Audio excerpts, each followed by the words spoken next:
Simpson, representing the Earth platform.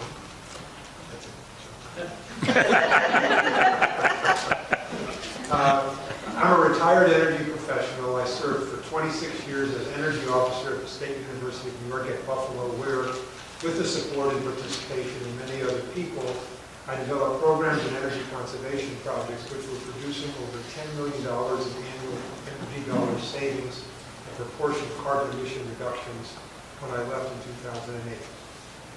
As previously noted, energy conservation and efficiency are the cleanest ways of meeting energy needs.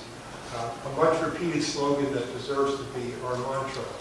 Our target should be to cut statewide energy use by 50% or more so that it will be reasonably possible for renewable energy technologies to displace fossil fuels. However, today I wish to primarily comment on policies that are scaling back renewable energy rebates and incentives. These policies, by their very nature, assume that our transition to a low-carbon economy has been occurring fast enough, and therefore that we can hand over this critically important transition to market forces. That this view is wrong can be demonstrated by simple empirical test. Just look around nearly any neighborhood in New York State, and what do you see? Are houses dotted with solar panels? No, they're not. In fact, it's rare to see even one solar panel or array on a house. The Cuomo administration's own figures support this observation. According to a newspaper article that was in the Buffalo News in August of this past year, NYSERDA reports that in the last 10 years there were only 1,121 incentive-receiving solar installations in Western New York.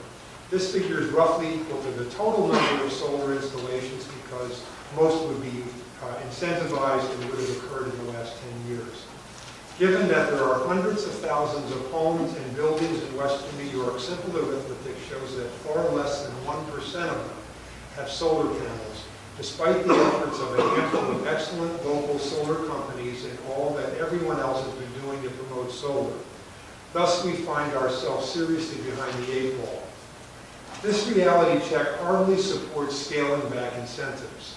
Instead, it makes a very strong case for dramatically increasing them, irrespective of whether renewable energy technologies like solar and wind are approaching the holy grail of grid production cost parity with electricity from conventional fuels. There is nothing magical about grid parity. In fact, it's folly to tie incentive policy to it, or to reduce incentives for other reasons, given A, there are many other barriers to renewable energy implementation, and B, the emergency we find ourselves in with regard to climate change. The international scientific consensus on climate change is overwhelming. What is clear is that we must abandon fossil fuels and convert our economy to one which runs nearly entirely on renewable energy in a matter of a few short decades. Let's face it, a reasonable person might say this is impossible. But we must do it. We owe it to our children and grandchildren. We owe it to this beautiful planet that sustains us. Despite the self-congratulation we occasionally hear about the effectiveness of existing programs, it's essential that we admit the truth. We are not on track to achieve this incredibly difficult, urgent, and essential transition. To get on track, we need all kinds of incentives. We need tax credits, we need rebates, subsidies, feed-in tariffs, and carbon taxes. And these incentives should be substantially ramped up, not down.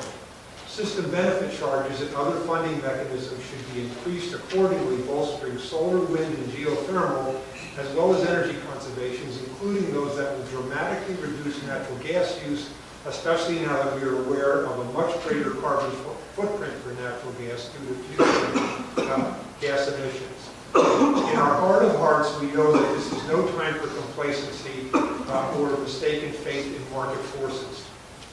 When we look around our neighborhoods and see solar panels everywhere, we will know we are on track. Based on my observations and simple arithmetic, we are less than 1% of the way there. The case for substantially increased incentives is clear. Thank you very much. Thank you. Rose Duhar.